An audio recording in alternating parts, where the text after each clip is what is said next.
벌써 우리 아브라함 생애에 대하여 말씀드린 지가 9번째가 됩니다. 오늘 본문 뒷부분에 되면 소돔과 고모라에 대한 것이 나옵니다. 다음 주일에는 소돔과 고모라의 멸망과 관계된 부분들을 말씀드리고, 이것이 오늘 우리 유럽과 미국을 거쳐 한국에까지 들어와 있는 현실적인 문제입니다. 소돔과 고모라란 동성연애자들이 있었던 그 시대에 하나님이 심판했던 그 장소이기 때문에 아주 현실적인 부분을 다루게 될 것입니다. 하나님께서는 아브라함에게 여러 차례 나타났습니다. 음성으로, 환상으로, 사람의 모습으로 이렇게 나타납니다. 1장 여호와로 표현되는데, 여호와, 오늘 본문의 18장의 1절에 여호와께서 나타나셨다. 13절에도 여호와께서 아브라함에게 이르시되, 14절에도 여호와께서, 17절에서도 여호와께서, 19절에서도 여호와의 도를 취하고 여호와가 20절에도 여호와라고 합니다. 여호와라고 하는 이름의 하나님이 아브라함에게 지금 나타나신 것입니다. 여러 차례 나타나셨고, 오늘 이 본문 안에서만도 스스로 여호와께서 이렇게 나타나고 있습니다. 그런데 여러분, 이 부분은 신학적으로는 상당히 어려운 것입니다. 세 사람이 나타났다, 여호와다. 그런데 19장에 가보면 두 천사가 있었다. 그러니까 세 사람으로 보이는 존재 중에 한 분은 하나님이시다, 두 분은 천사다, 이렇게 해석하는 게 보통의 해석입니다만 꼭 그렇게 볼 수만은 없습니다. 또 원문적으로 읽어보면 하나님의 사자라고 하는 표현들로 여호와를 사용합니다. 하나님의 사자란 누굽니까? 천사들입니다. 그러니까 이 세 존재가 여호와라고 하는 권위로 말합니다. 사라가 어디 있느냐? 나을 것이다. 이러지만 바로 하나님의 이름으로 찾아온 하나님의 천사들로 해석하기도 합니다. 우리는 그걸 따져서 그렇게 할 이유는 없습니다만, 한 하나님, 그것도 또 성부 하나님이냐 성자 하나님이냐 이걸 따져보기도 합니다만, 우리는 하나님의 천사가 나타나서 하나님의 권위를 가지고 행하면 그것은 하나님의 나타남과 대등한 것입니다. 천사가 와서 하는 말들, 바로 하나님의 말씀이기도 하기 때문입니다. 그런데 여러분, 히브리서 13장 2절에는 이렇게 표현하고 있습니다. 히브리서 13장 2절에 보면 여러분 다 아시는 내용입니다. 아브라함이 부지 중에 천사들을 대접하였다. 아브라함이 대접한 존재는 그러면 하나님입니까? 천사입니까? 천사라고 말합니다. 아브라함이 하나님을 대접했다고 하지 않고, 아브라함이 잘 몰랐지만 그 세 분을 대접했는데, 히브리서에는 천사들을 부지 중에 대접했다고 성경에 나오고 있습니다. 부지 중에 잘 몰랐을 때에. 그러면 여러분과 제가 여기 오늘 세 존재에 대하여 너무 복잡하게 생각할 이유는 없습니다. 천사들이라고 해도 천사가 하나님의 말씀을 대언하여 한다면 천사가 바로 하나님의 그 모습을, 하나님의 어떤 권위를 가지고 찾아온 것이기 때문에 이 정도에서 이 성경 해석은 그치도록 하겠습니다. 그러나 아브라함은 무엇인가를 기다리고 있었던 것 같습니다. 그 뜨거운 정오의 햇빛이 내리쬐는 곳에서 누군가를 기다리고 있는 듯한 아브라함의 모습.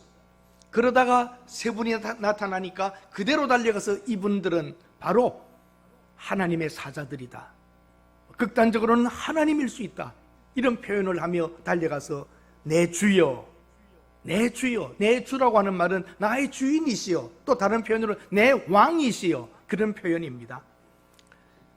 유목민들은 습관적으로, 관습적으로 지나가던 사람들을 잘 모시고 대접하고 쉬게 하고 물을 채워주고 보내는 것이 습관과 전통이었지만, 아브라함은 특별하게 어떤 영적인 기대감과 기다림 속에서 누군가를 기다리고 있었다는 것을 우리가 알게 됩니다. 여러 차례 하나님을 임재했던 아브라함이었기 때문에 또다시 한번 하나님이 내게 찾아오시지 않나 하고 하는 그런 기대감 속에서 장막의 앞에서, 문 앞에서 기다리고 있었던 것입니다.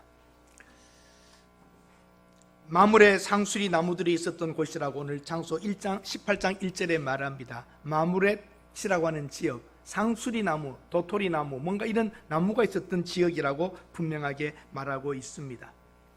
하나님께서는 아브라함에게 나타나셔서 분명히 너에게 아들이 있을 것이라고 말씀하셨습니다. 그런데 오늘 이 본문이 17장에 있었던 사건이 18장에도 거의 비슷한데 두 번째 찾아오신 것인가, 첫 번째 사건을 더 자세히 쓴 것인가라고 하는 것도 성경학자들에게 따라 해석이 다릅니다. 어떻게 보면 한 사건을 두 번 기록한 것처럼 보이기도 하고 두 번째 찾아오신 것 같기도 하고, 이것은 참 보기에 어려운 부분인 것입니다. 그러나 분명한 것은 방문하여 찾아오신 하나님, 오늘 설교 제목이 하나님의 방문입니다. 우리 기독교는 다릅니다, 여러분. 다른 종교와 다른 것은, 다른 종교는 말입니다, 인간이 돌을 닦고 생각하고 착하게 살고 뭘 해가지고 하나님이라는 존재가 좋아할 것이라고 하는, 착하게 살고 뭐 해가지고 하나님의 어떤 그 합격선을 향하여 가려고 합니다. 돌을 닦는 겁니다. 인간이 어떤 곳을 향하여 높은 경지에 올라가 보려고 노력하는 게 다른 종교의 대부분입니다만, 기독교는 이미 인간으로서는 어떤 도달할 수 없다라는 걸 하나님은 선포하시고, 하나님이 다가와서 인간에게 이것이 선을 향한 것이고 이것이 구원이고 내가 원하는 것은 이것이라고 하나님이 친히 나타나시는 겁니다. 그걸 용어로는 계시라고 합니다. 계시. 인간이 볼 수 없는 어떤 존재에 대하여 그분과 이렇게 연합하며 그분의 뜻을 따르겠다고 하는 그것이 인간으로서는 한계가 있어 갈 수 없음을 알고 하나님이 죄 지은 인간들에게 찾아오시는 것, 이게 방문입니다. 하나님이 정말 찾아오시는가? 하나님이 찾아오십니다. 죄 지은 인간들을 향하여 하나님이 창조주로서 다시 한번 기회를 주시며 연합하고자 하는 하나님의 마음이 있는 것입니다. 사랑하는 여러분, 오늘 이 시대는 어떤 시대입니까? 앞으로 코로나가 지나간 후에 어떻게 되겠습니까? 코로나가 지나간 후에 기독교 교회는 어떻게 되겠습니까? 신학자들과 여러분들이 예측하기로는 코로나가 지난 이후에 교회의 현상은, 교회는 30% 줄 것이라고 보고 있습니다. 교세가 약해지면 헌금도 줄어들 것으로 보입니다. 그 중에서도 나이 드신 분들은 그냥 교회를 나오지만 젊은이들이 많이 빠질 것이라 그럽니다. 그렇지 않아도 지금 젊은 사람이 없는 교회에 젊은 세대가 평균 출석에서 30%는 빠져나갈 것이라고 생각하고 있습니다. 탈기독교 된다. 그러나 탈종교는 기독교에만 있는 것이 아닙니다. 전 종교 속에 똑같이 있습니다. 이슬람, 이미 오래전부터 탈이슬람 하고 있습니다. 회교도에 있는 젊은이들이 자기 부모님들, 할아버지도 하는 거 보면 너무 안 맞습니다. 껍데기는 가서 그들이 회교의 습관과 절기, 금식하는 때는 금식을 하는 척하고 하지만 속은 아닙니다. 이미 탈종교 해버렸습니다. 이슬람 국가는. 오히려 이슬람 국가 중에서도 아프리카가 지금 많이 이슬람이 커지고 있죠. 종주국, 사우디아라비아나 예멘이나 그 근처에 있는 많은 나라들은 젊은이들이 고개 흔들고 엉터리라고 다 알고 행동합니다. 탈종교가, 불교에서는 어때요, 여러분? 혹시 여러분 주위에 절에 열심히 나가는 분들 계십니까? 그분들은 나가는데 그 자녀들이 절에 갈까요? 어머니 등살에 못 이겨 4월 초파일에 등은 하나 사서 달아드릴지 모르겠지만 주기적으로 정기적으로 불교에 가서 뭘 따르려고 하지 않습니다. 탈종교화가 이미 일어나고 있습니다. 우리 기독교는 그래도 젊은이와 접근성이 좋아서 그래도 설득력이 아직은 있기 때문에 젊은이들을 받아들일 수 있지만, 타 종교는 우리보다 훨씬 먼저 탈종교와 젊은이들에게 일어났습니다. 지성인들조차도 이제는 종교보다는 자기 명상하면서 이렇게 상당히 어떤 경지에 올라가 보려고, 그래서 나와 신이 하나 된다고 나도 신이 될 수 있다라고 하는 이런 개념 속에서의 종교 아닌 종교로 이상하게 앞으로 나가게 될 것입니다. 사랑하는 여러분, 제가 서론에서 길게 말씀드리는 것은 이미 전 세계가 탈종교화하기 시작했고 기독교 안에서도 탈기독교가 이미 대거 이번 코로나를 통하여 일어날 것이고 앞으로의 미래도 밝지는 않습니다. 예루살렘 교회가 핍박을 받을 때에 흩어져서 서아시아에 7교회를 세우고 로마를 중심으로 교회가 갔지만 교세가 커지고 기독교가 국교가 되면서부터 어느 순간부터 교회가 타락하기 시작합니다. 종교 지도자들이 돈을 가지고 종교 지도자들이 힘을 가져서 왕과 대항하게 되고 왕들이 굴복하라고 그러고 교황이 위냐 왕이 위냐 이런 다툼을 하면서 어마어마한 헌금을 끌어들여서 대성당들을 짓고 화려한 그 얼마나 잘 지었으면 여러분 1000년이 지나가도 지금까지 뚝뚝 서서 흔들림이 없을 정도로 그 시대의 기술로 그 높은 돔을 만들어서 대리석과 그 갖가지 좋은 걸로 지어놨으면 1000년 지나도 끄떡이 없습니다. 20세기에 콘크리트 철근으로 지은 아파트도 50년 되면 허물고 다시 짓겠다고 그러는데 얼마나 잘 지었으면 1000몇백 년 전에 지은 건물 성당들이 그대로 있냐 말입니다. 놀라운 일입니다. 그렇지만 유럽 교회들도 결국은 타락하게 됩니다.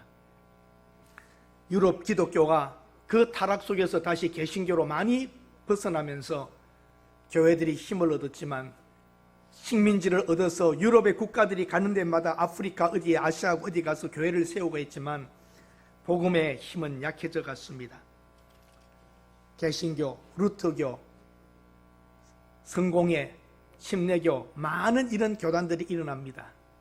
유럽으로 대서양을 건너 유럽에서 미국으로 가서 미국에서 개신교 운동이 일어나고 지난 200년 동안 많은 교단들이 만들어지고 전 세계 복음을 전했습니다. 그런데 여러분 유럽에서 시작된 자유신학, 좌파신학이 뭐냐면 하나님 없다는 겁니다. 뭐 예수님이 하나님의 아들이야. 인간의 인위적인 생각, 인간적인 생각 이것이 신학을 사로잡으면서 유럽의 신학에서는 신학교 가면은 신앙이 있어서 목사 되려고 신학을 공부하면 유럽에서는 신앙이 없는 사람이 되고 맙니다. 신학을 공부할수록 신은 없다로 자꾸 신학교에서 가르치기 때문입니다. 하나님께서는 미리 준비하여 청교도들을 영국에서부터 대서양을 건너 미국으로 보내어 새로운 개신교의 힘을 얻게 하셨던 것이고 또 백몇십 년 전부터 태평양을 건너 미국의 선교사들이 한국에 와서 한국의 기독교를 발전시키고 성장시키고 부흥시키면서 좋은 신학교들이 세워져서 하나님의 절대적인 성경은 하나님의 말씀이라고 가르쳤고 이것은 하나님의 뜻이라고 선포했습니다. 그 후에 여러분 한국 교회를 중심으로 세계 선교가 다시 짜여지기 시작해서 한국 선교사들이 5대양 6대주에 나아가서 지금 복음을 전하고 있습니다. 그런데 한국 교회의 현실은 어떻습니까? 70년대까지 80년대까지 교회가 엄청 부흥하다가 90년대 들어오면서부터 교회가 저물기 시작합니다. 굉장히 급히 쇠퇴하고 있는 것입니다. 1000년, 500년, 200년이 아니라 우리 한국은 30년 만에 무너지고 있습니다. 물질주의에 쏘갔기 때문입니다. 저도 그 중에 한 사람입니다. 교회 부흥, 교회 성장, 목회 성공 이것이 꿈이었고 우리는 그렇게 배웠고 다 그렇게 살았습니다. 교회를 사람을 많이 모으고 큰 교회 짓고 목사는 유명해지고 그러다가 교회는 무너지기 시작하는 것입니다. 교회가 영향력이 컸습니다. 장로 2사람이 우리나라 대통령을 했습니다. 요인들 중에 예수 믿는 사람이 아주 많았습니다. 교회 다니는 것이 그렇게 부끄럽지는 않는 세상이 되었습니다. 그러나 어느 때부터 교회 다니는 게 지금 부끄러워지기 시작하고 좌편화된 성향, 좌파는 기독교를 파괴하려고 덤벼듭니다. 이것은 이미 유럽에서부터 시작된 겁니다. 여러분과 제가 핍박을 당한다면 당연한 일로 받아들여야 합니다. 교회의 영향력이 이뤄져 나갈 때에 더 큰 속도로 교회를 파괴하고자 하는 세력이 이 세상 속에 있기 때문입니다. 한국 교회의 부패적 특성은 숫자입니다.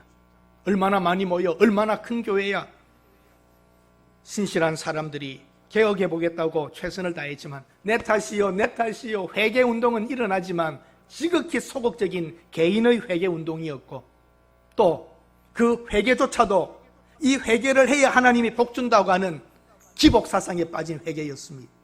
전 국가적으로 교회적으로 회개하며 하나님의 은혜를 구하는 회개운동은 없었습니다. 여의도에서 빌리그레함이 왔을 때에 그 100만이 모였던 그 시대와 그 회개의 운동과 같은 국가적 회개는 없고 개인적인 회개, 이거 회개하면 복 주신다, 이거 잘 된다, 네가 안 되는 이유는 이런 죄 때문이야, 잘 되는 것, 복 받는 것으로 기복적 회개가 교회를 판치게 된 것입니다. 오늘 이 시대에 여러분은 어떤 위치에 서 계십니까? 엄청난 예산을 투입하여 세워진 거대한 교회 건물들 앞으로 어떻게 될 것인가? 영국의 많은 교회는 이미 레스토랑이 되어버렸습니다. 미국의 교회들도 어떻게 변할지 지금 사실은 어떻게 되어가는가? 미국의 많은 없어질 교회들은 한국 사람들이 가가지고 다 샀습니다. 그런데 이제 한국 교회가 쇠퇴해지면 이 교회들은 누가 가질 것인가? 그 유명한 수정교회는, 로버트 슐러의 수정교회는 천주교로 이미 넘어가 버렸습니다.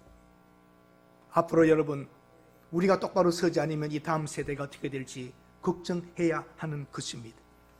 이 세상의 불공평과 고통이 있는 곳에 교회가 어떻게 접근해야 되는가? 이제 교회는 숫자 늘리기, 뭐하기, 부흥, 선거 이게 아니라 어떻게 지금 이 사회의 불공평과 고통받는 사람들에게 다가갈 것인가? 교회는 진정한 새로운 영혼을 구하는 데 마음을 움직여야 합니다.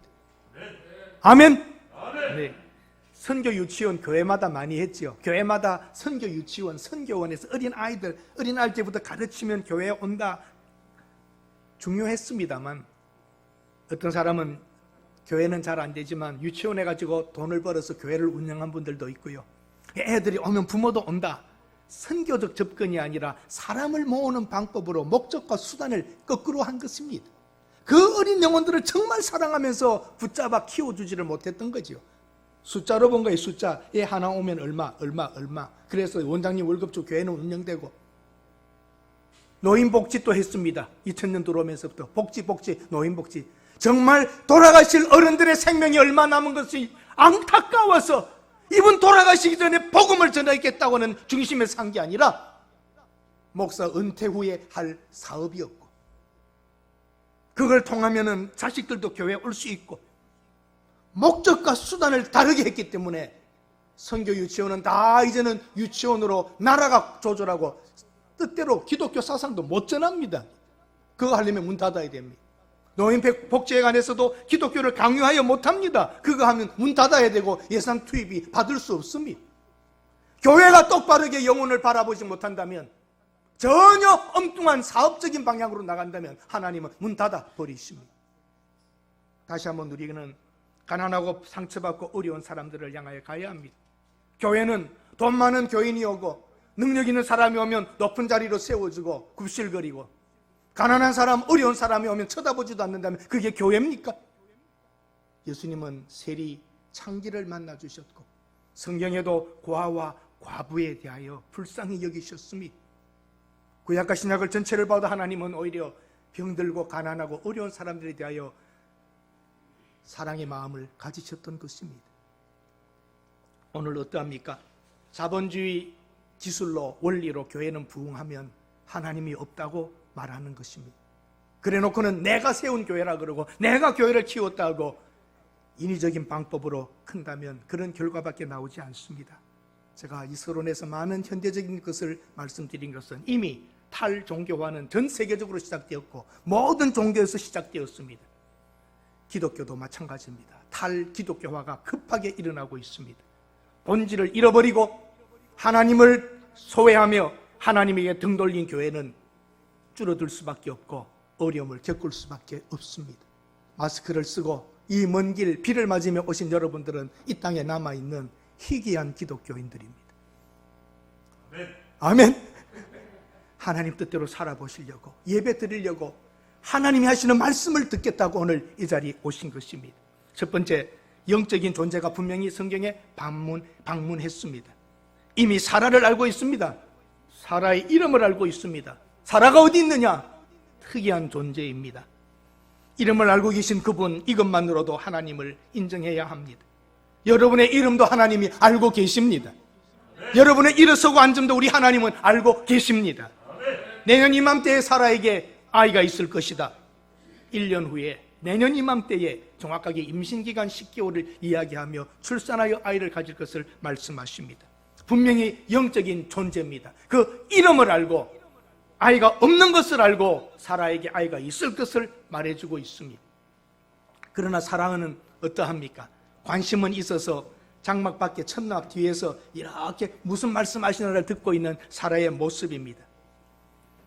그리고는 웃습니다. 사라가 아이가 있으리라 그러니까 웃습니다. 나는, 내 주인은 늙었고 나는 생리가 끊어졌는데 어떻게 아이가 있겠느냐?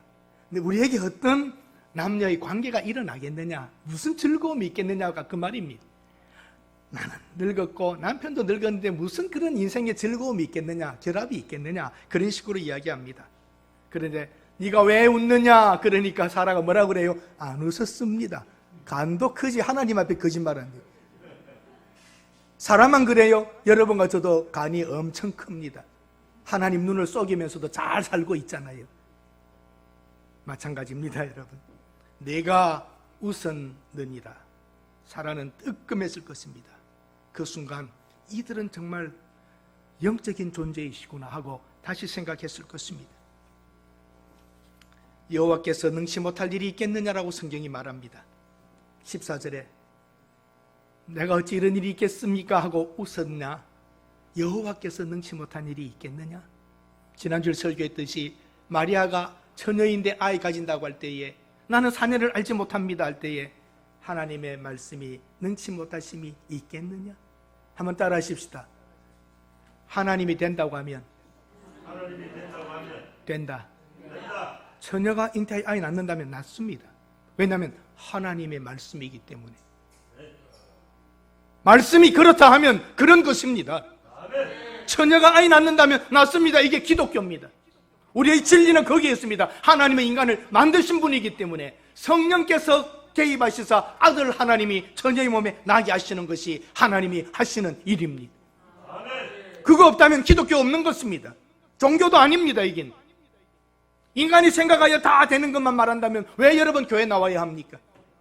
우리는 인간으로서는 할 수 없지만 하나님은 하실 수 있다고 하는 것을 믿기에 오늘 여기에 나와서 그 하나님이 기록하신 하나님의 사람들이 있었던 사건들을 기록한 것을 가지고 그 하나님을 믿는다고 이 자리에 나와 있습니다.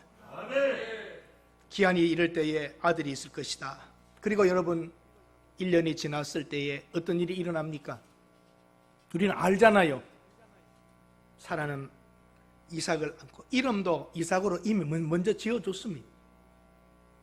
가슴에 안고 젖을 먹이고 있을 때에 빙그레 웃었을 겁니다. 내가 아이 가진다고 할 때에 안 될 거라고 비웃었고 참 그랬지. 진짜 아들이 있네 하고 웃고 자기의 부족을 느꼈을 겁니다. 한번 따라 하십시다. 또 웃게 하시는 하나님. 사라가 그때는 두려웠지만 지금은 안고 하나님 여호와는 나 같은 것에게 약속하신 대로 아들을 주셨어. 빙그레 웃었을 겁니다. 여러분 인생에 어렵고 힘든 일이 있어도 하나님 말씀대로 될 줄로 믿고 웃게 되는 그날을 기대하시기를 바랍니다. 하나님은 17절에 보면 뭐라고 말합니까? 17절 여러분 성경에 보세요. 내가 하려는 일을 아브라함에게 숨기겠느냐? 이것이 계시입니다. 하나님이 어떤 일을 나타내신다는 거예요. 계시하신다는 말이 하나님이 하실 일과 자기를 사람들에게 보여주는 일들입니다. 천사가 나타나서 하는 것도 하나님이 자기를 보여주는 것 중에 하나입니다. 하나님이 하시는 일을 사람들에게 보여주며 하시는 것, 그것이 기록된 성경 말씀입니다. 하나님의 목적이 뭡니까? 19절 여호와의 도를 지켜 의와 공도를 행하게 하려고 이를 택했다. 그를 택했다. 모든 민족에게 나타나실 하나님의 구원을 위하여 아브라함을 택했다고 합니다.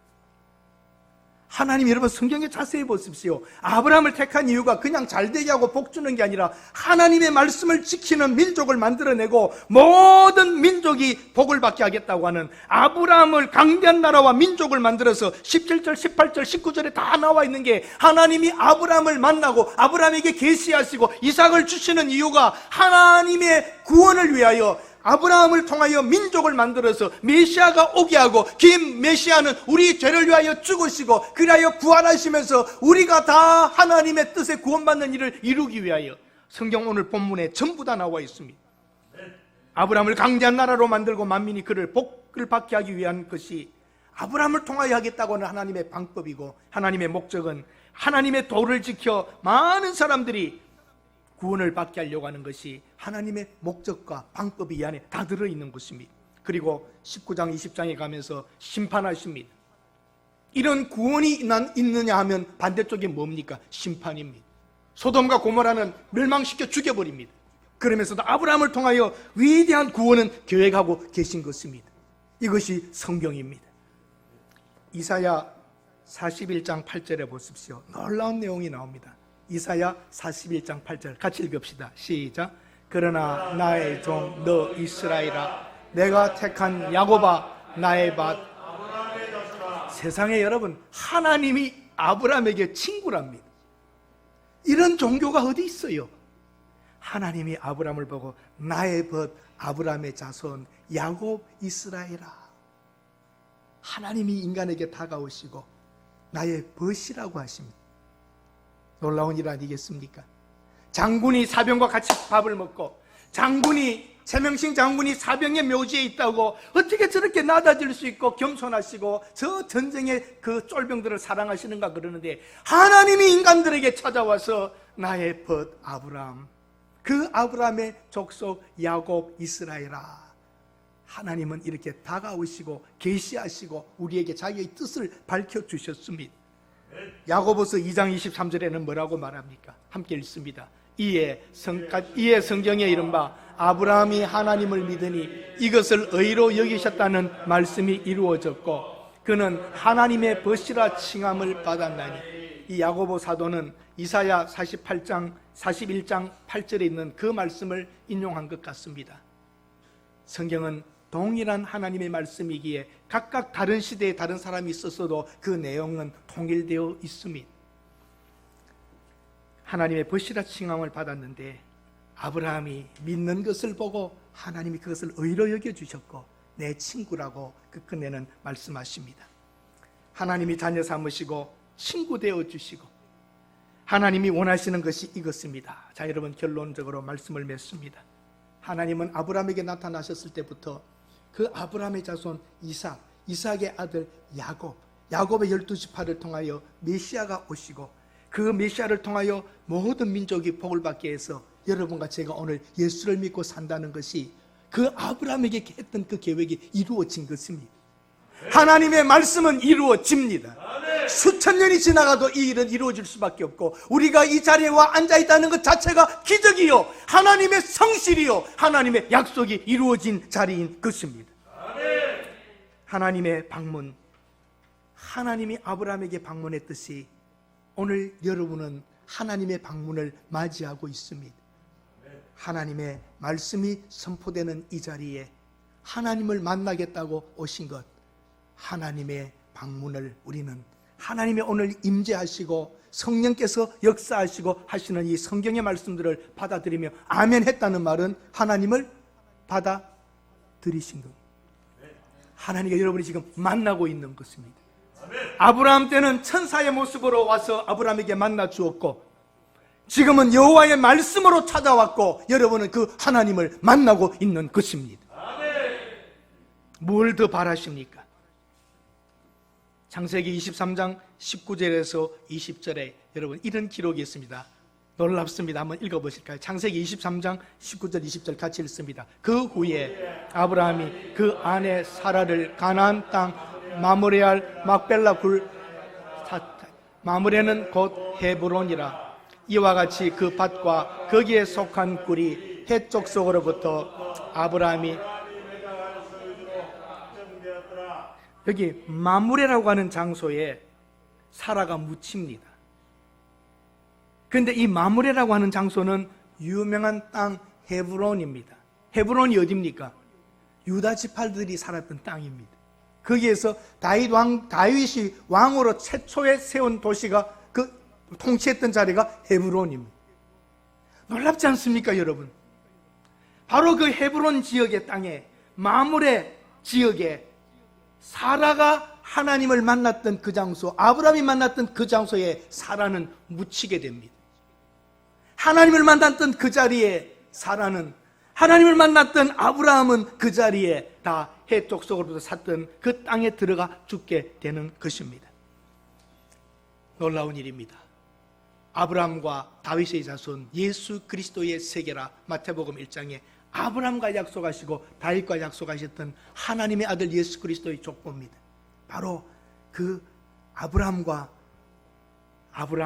그의 아내 사라는 마므렛 상술이 있는 곳에서 하나님을 대하듯 하나님의 천사들을 만났던 그 장소에서 웃고 웃었고 또 죽으면서 웃게 됩니다.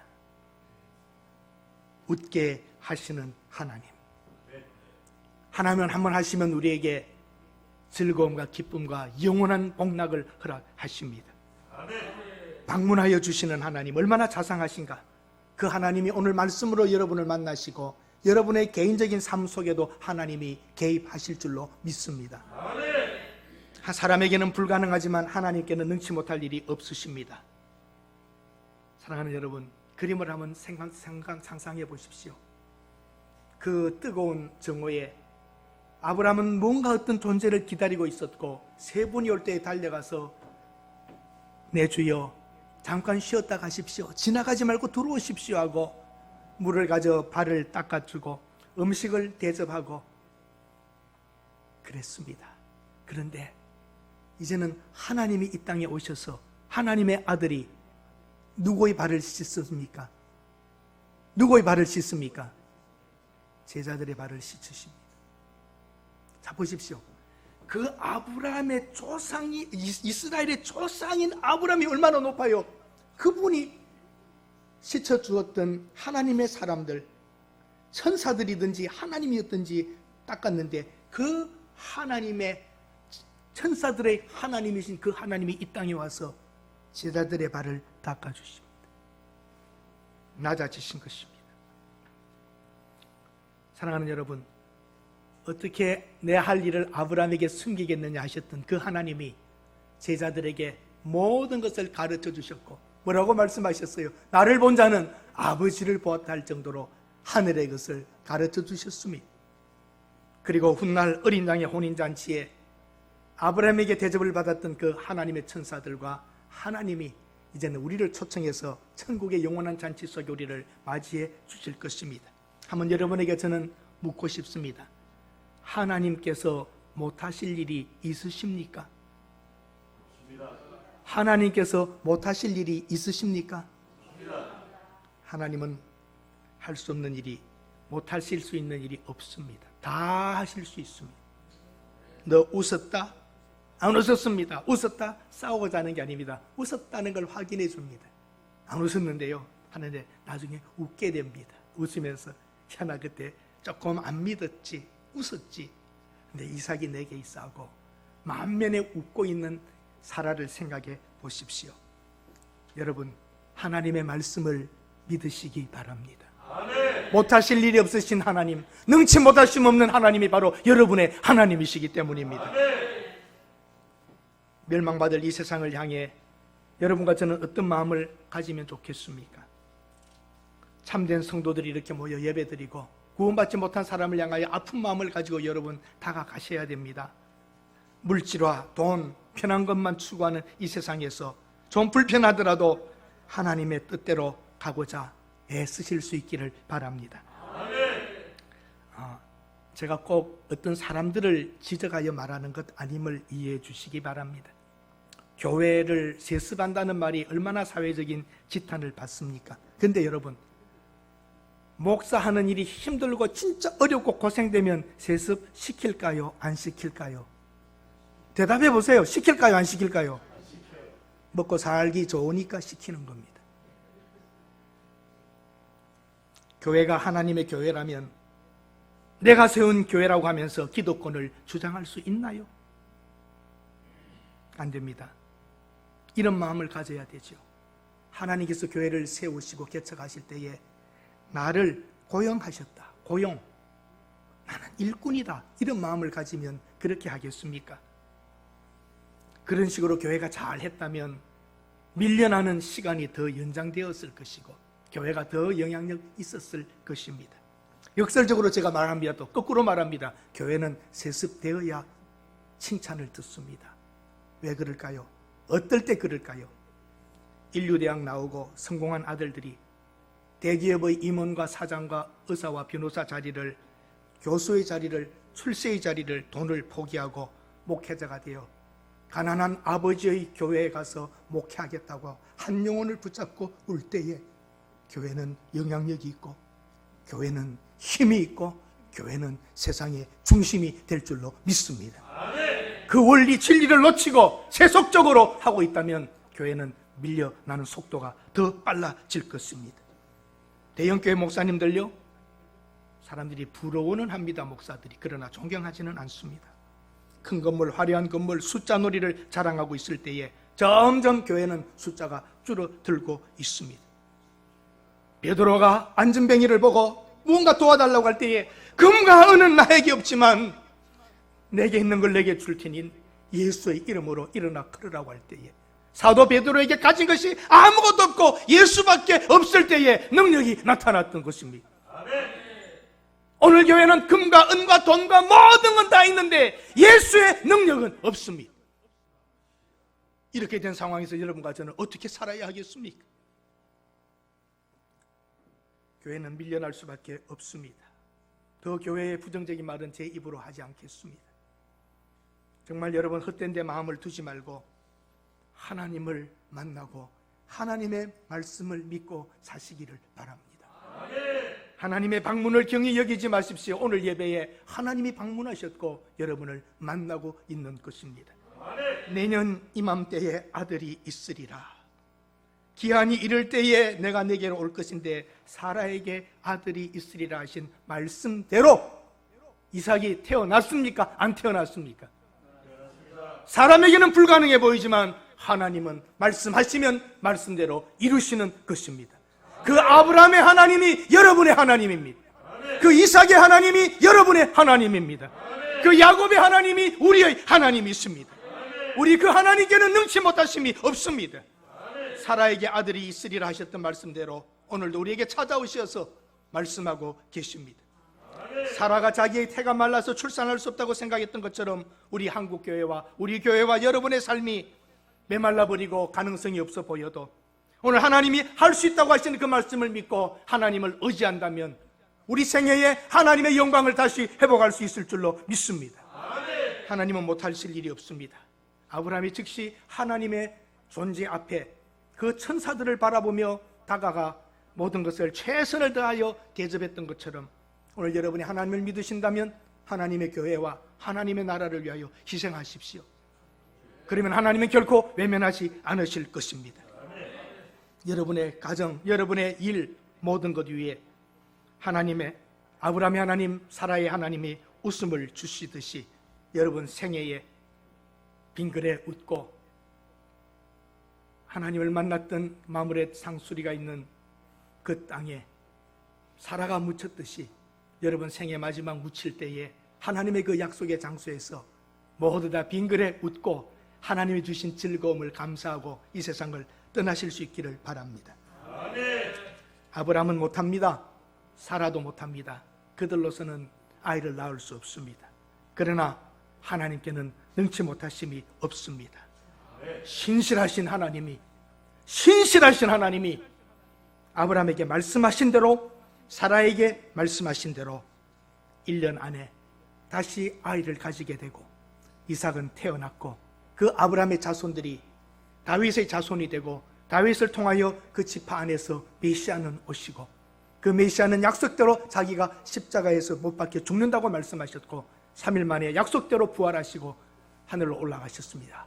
그 주님은 다시 오십니다. 이것이 우리 기독교의 전체입니다. 신실하신 하나님이 이삭을 주셨던 것처럼 아브라함과 사라에게 약속을 지켰던 것처럼 신실하신 하나님이 여러분과 나의 미래를 지켜주시고 영생으로 채워 새 생명으로 여러분들을 영원한 나라로 인도하실 줄로 믿습니다. 그때까지 묵묵히 하나님 말씀을 믿고 어떤 일이라도 진실하게 여러분도 착실하게 최선을 다하여 살아가십시오. 하나님을 믿는 사람답게 오늘도 하나님의 말씀을 믿고 당당하게 걸어가실 수 있기를 바랍니다. 그러면 가장 작은 것, 아무것도 없는 것, 메말라 죽게 된 사라의 태 속에, 메말라버린 태 속에 하나님이 생명을 주시듯 소망도 없고 가능성도 없는 여러분의 삶 속에 하나님이 개입하시면 위대한 사건으로 변화되고 축복으로 바뀔 줄 믿습니다. 기도합니다. 하나님, 이제는 인간이 종교의 필요도 느끼지 못하고 다 떠나갑니다. 우리 기독교도 젊은이들의 생각 속에 하나님을 부정하며 교회를 떠나가고 있습니다. 교회가 이 세상의 중심에서 센터에서 가장자리로 밀려나가고 있습니다. 슬픕니다. 그래도 여기 소수지만 하나님을 믿는 사람들이 모여 예배를 드립니다. 하나님, 우리 교회의 미래도 인간이 보기에는 약해 보이고 너무나 연약합니다. 그러나 하나님은 하실 수 있사오니 우리의 교회의 미래를 주여 인도하여 주시옵소서. 우리 성도들의 직장, 사업체, 가정, 자녀들 답답하고 어려운 일들이 많겠지만 나를 향하신 하나님의 뜻과 계획을 바라보며 하나님의 말씀을 붙잡고 방문해 주시고 찾아오시는 하나님을 믿고 어려운 자리에서 일어설 수 있게 하여 주시옵소서.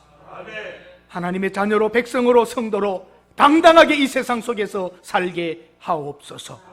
하나님을 하실 수 있음을 믿고 오늘 돌아갈 때에 놀라운 감동의 마음, 은혜를 경험하며 가게 하옵소서.